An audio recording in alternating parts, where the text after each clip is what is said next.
Pemirsa yang dimuliakan Allah Subhanahu wa taala, telah kita sebutkan salah satu tanda orang yang kufur nikmat kepada Allah Subhanahu wa taala. Dia mengatakan hadzali, ini adalah milikku. Dia mengingkari Allah yang telah memberikan nikmat tersebut kepadanya. Mari kita simak beberapa tafsiran para ulama kita terhadap apa makna dari perkataan dia hadzali. Al-Imam Mujahid, murid seniornya Ibnu Abbas, mengatakan rahimahullahu rahmatan wasi'ah, hadza bi'amali wa ana mahkukun bihi. Maksud dia mengatakan hadzali, ini adalah hasil pekerjaanku, murni hasil pekerjaanku. Wa ana mahkukun bihi, dan aku berhak mendapatkannya. Lupa dia kalau ini adalah anugerah dari Allah Subhanahu wa taala. Dia hanya menisbatkan nikmat tersebut hanya kepada dirinya, kepada usaha, kepada kuras keringat dan banting tulang yang telah dia lakukan untuk mendapatkan nikmat tersebut. Dan dikatakan oleh Imam Al-Qatadah, ala ilmin minni biwujuhil makasib. Ini anugerah ini, nikmat ini aku dapatkan, kelapangan ini, rezeki ini aku dapatkan karena kehebatanku, pengetahuanku yang luas tentang cara mendapatkan harta. Dia merasa dirinya lah yang mendatangkan nikmat. Tidak ada sedikit pun dia menisbatkan nikmat tersebut kepada Allah. Dan ini sebagai sekali lagi kita ulang, dan ini akan kita ulang selalu karena ini yang menjadi titik pembahasan kita. Ini berpotensi merusak tauhid kepada Allah. Kenapa? Karena dia tidak lagi mengagungkan Allah. Mana rasa terima kasih, rasa syukur kepada Allah? Mana pengagungannya kepada Allah ketika nikmat yang Allah berikan kepadanya dia nisbatkan kepada dirinya? Padahal itu semua Allah katakan wa ma bikum min ni'matin faminallah. Nikmat apa saja yang engkau dapatkan, yang kalian dapatkan, maka itu dari Allah Subhanahu wa taala. Wa qala akharun, dan ulama lain mengatakan, apa makna hadzali? Ini adalah punyaku. Inilah milikku. Mereka mengatakan, sebagian ulama mengatakan ala ilmin minni, ala ilmin minallahi anni ahlun. Ini aku dapatkan karena aku memang berhak untuk mendapatkan. Ya, dia mengatakan Allah tahu aku yang berhak mendapatkan. Aku memang yang pantas mendapatkan nikmat tersebut. Memiliki unsur sombong dan tidak ada rasa terima kasih kepada Allah Subhanahu wa taala. Kemudian dalam riwayat lain disebutkan oleh Imam Mujahid, utituhu ala syarf. Ini anugerah ini, nikmat ini aku dapatkan ala syaraf, karena kemuliaanku. Menisbatkan nikmatnya kepada kemuliaan yang dia dapatkan dari nenek moyang, dari bapak dan leluhurnya. Dan ini tentunya bentuk ketidakhormatnya seorang hamba kepada Allah. Bentuk khianatnya seorang hamba kepada Allah, dan itu bisa merusak tauhid sebagaimana yang telah kita sebutkan.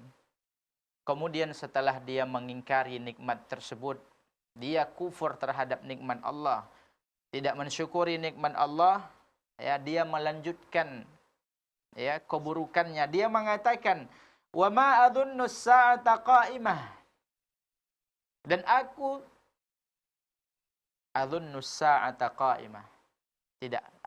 Aku tidak yakin dengan datangnya hari kiamat.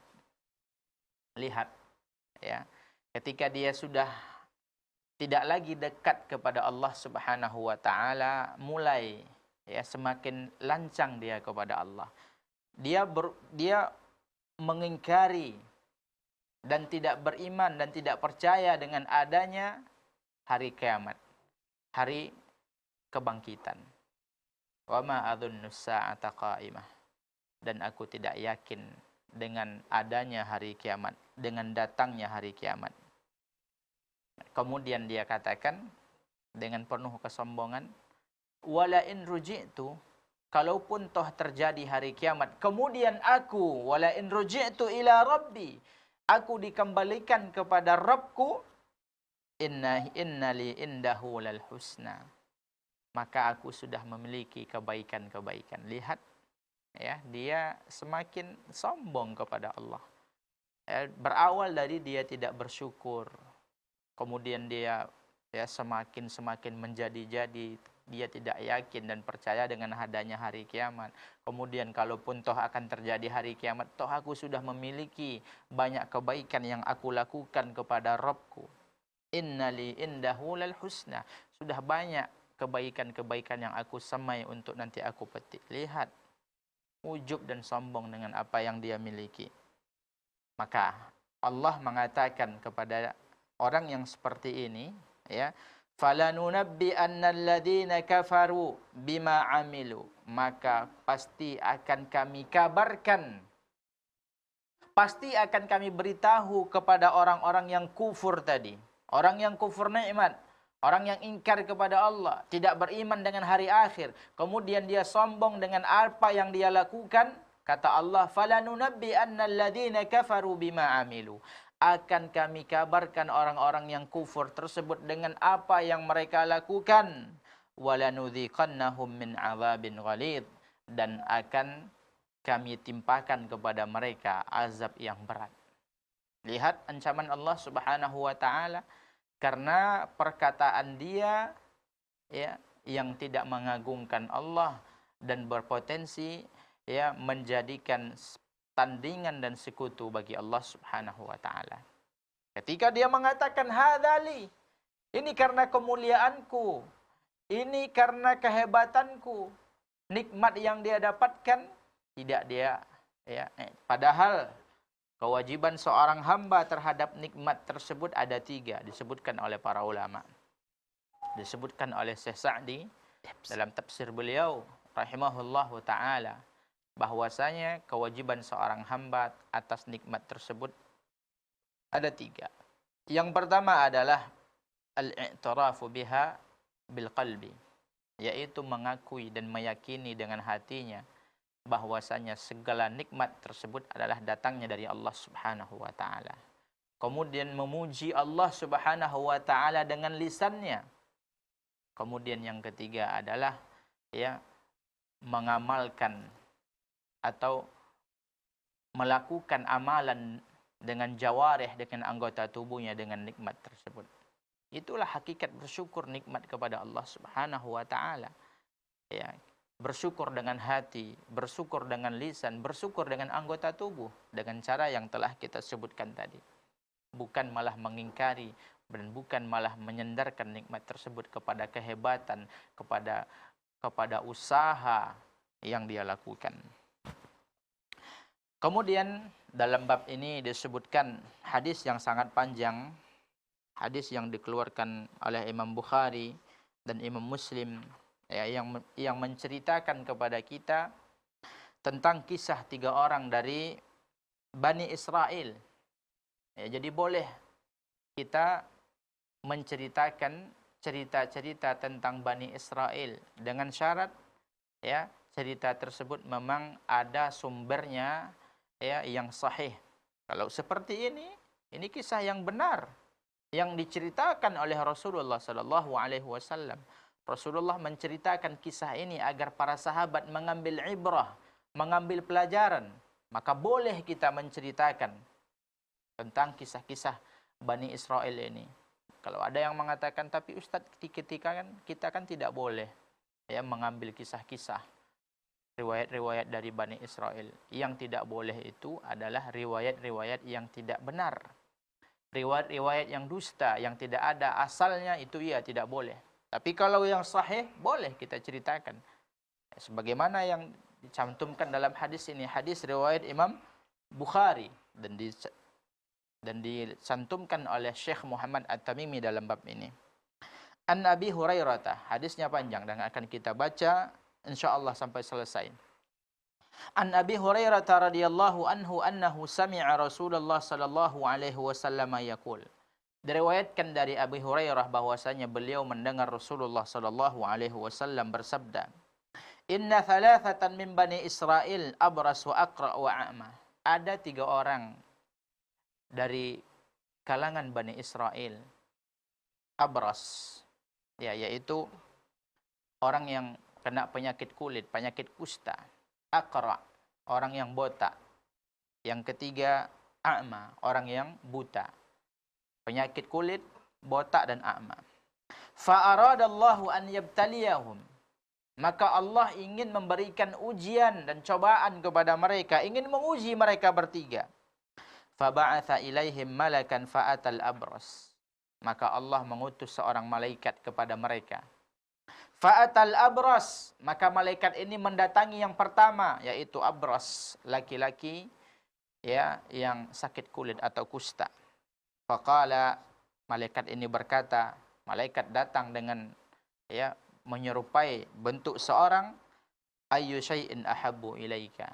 Apa sesuatu yang paling engkau cintai? Kata malaikat yang menyamar seperti bentuk manusia datang kepada Bani Israel yang terkena penyakit kulit. Maka dia menjawab, launun hasan wa jildun hasan. Yang aku paling suka adalah ya, warna yang bagus dan kulit yang bagus. Wa yadhhabu anni alladhi qad qadirani an-nasu bihi. Dan sembuh dariku ya penyakit yang membuat orang lain benci melihatku, karena dia penyakit kulit sehingga ketika dilihat oleh orang, orang merasa jijik dan merasa benci melihat kulitnya yang penuh dengan penyakit. Qala famasahahu. Ya, maka malaikat tadi ya yang diutus oleh Allah Subhanahu wa taala dengan menyamar seperti laki-laki, maka diusap. Ya. Fadhahaba anhu qadaruhu, maka sembuh seketika. Semua penyakitnya hilang. Fa'utiya launan hasan wa jildan hasanan. Allah berikan kepadanya ya kulit yang bagus dan warna kulit yang indah. Qala, kemudian malaikat bertanya lagi kepadanya, fa ayyul mali ahabbu ilaika? Apa harta yang paling engkau cintai? Setelah penyakitnya sembuh, ya, semua dia berubah menjadi seorang yang bagus kulit dan warna kulitnya bagus dan indah. Ditanya, ayyul mali ahabbu ilaika? Apa harta yang engkau cintai? Qala al-iblu. Dia mengatakan, harta yang paling aku cintai adalah ya onta. Akan kita lanjutkan kisah tentang 3 orang Bani Israel ini setelah pariwara berikut ini. Ya, baik sahabat keluarga muslim dan sahabat Arisalah yang dimuliakan Allah Subhanahu wa taala, perlu juga kita perhatikan dan kita ketahui bahwasanya jangan sempat kita jatuh menjadi orang-orang yang merasa apa yang kita dapat, harta yang kita dapatkan, kesehatan yang kita miliki itu semua adalah dari kekuatan kita. Nah, hal ini bisa merusak ketauhidan kita. Ya, tetap di kajian Kitab Tauhid sahabat kaum muslim, kita akan kembali setelah pesan-pesan berikut ini.